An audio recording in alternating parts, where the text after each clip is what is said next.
二、三。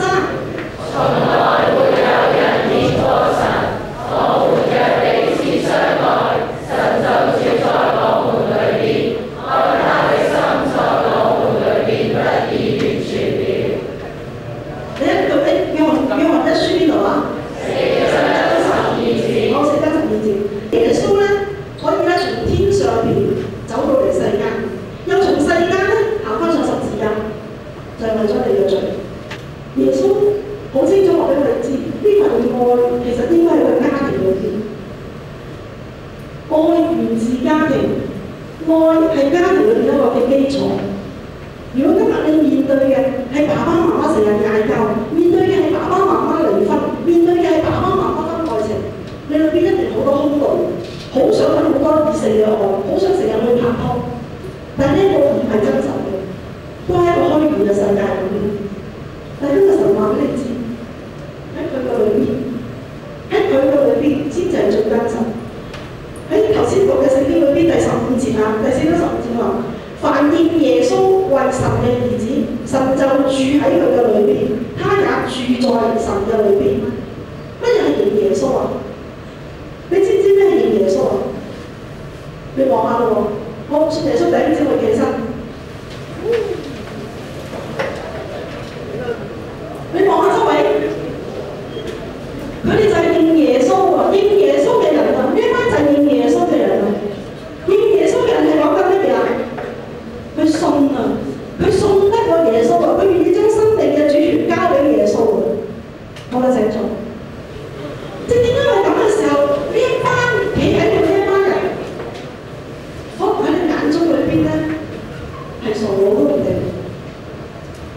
點解佢哋嘥咁多時間啫？3日2夜嘅營，係1年前已經 book 呢個地方啦，半年前開始籌備啦，喺1個月前忙忙碌碌開大會開細會，就係為咗籌備呢個營會啊，為咗點樣搞呢場戲俾你哋啊？你諗下，點解要咁樣做啊？過去嗰10日，佢見我仲多過見佢爸媽，點解要咁傻啊？點解要咁傻啫？咪就係呢份愛咯。就係呢份愛咯。今日呢班工作人員好想話俾你聽，係呢份愛吸引佢哋，係呢份愛招聚佢哋喺埋一齊，就係呢份愛。你睇到呢一班嘅弟兄姊妹千遠水路走嚟呢一度，為咗咩啫？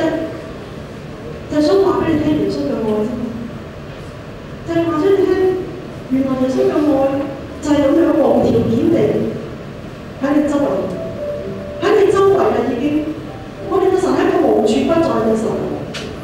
凡認耶穌為主嘅，你已經見到，因為佢哋可以彼此相愛，係因為神喺佢哋嘅裏邊。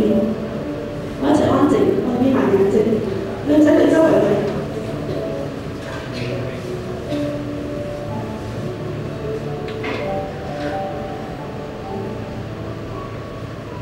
我想話俾你聽，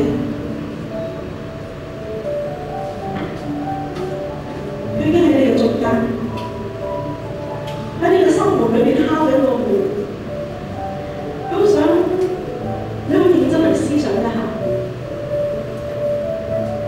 喺家庭嘅愛都好有限制，喺家庭嘅愛好有條件。你乖啲啦，我就錫你；你成績好啲啦，我就會愛你。